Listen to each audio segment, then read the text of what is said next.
नमस्कार. मी दत्तात्रय ज्ञानोबा श्रीमंगले लातूरून आहे आणि माझी ही कविता आपल्या या कवी संमेलनामध्ये सादर करत आहे.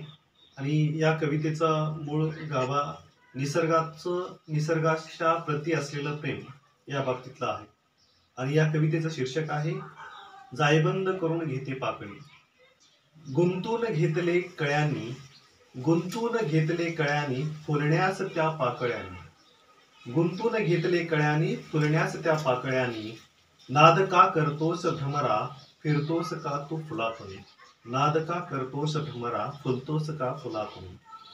गंध उरात किती रे भरला.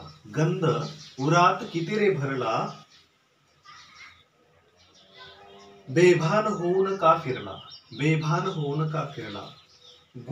गुणगुणतोस कित्येक गीत. गुणगुणतोस कित्येक गीत. त्या फुलानी तुझना हेरला. त्या फुलानी तुझना हेरला. एकटाच असतोस ना. एकटाच असतोस ना. गरगरताना दिसतोस ना. एकटाच असतोस ना. गरगरताना दिसतोस ना. फडफडणाऱ्या पंखांसवे सूर काढताना थकतोस ना. फडफडणाऱ्या पंखांसवे सूर काढताना थकतोस ना.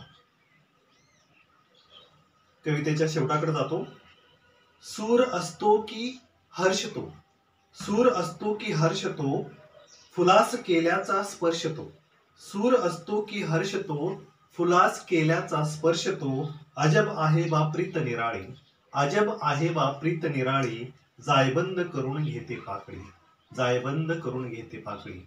हे या भ्रमराने फुलावरती केलेलं प्रेम आणि त्या फुलांनी भ्रमरावरती केलेलं प्रेम हे निसर्गाच्या प्रती असलेलं प्रेम या कवितेच्या माध्यमातून मांडण्याचा मी या ठिकाणी प्रयत्न केलेला आहे. धन्यवाद.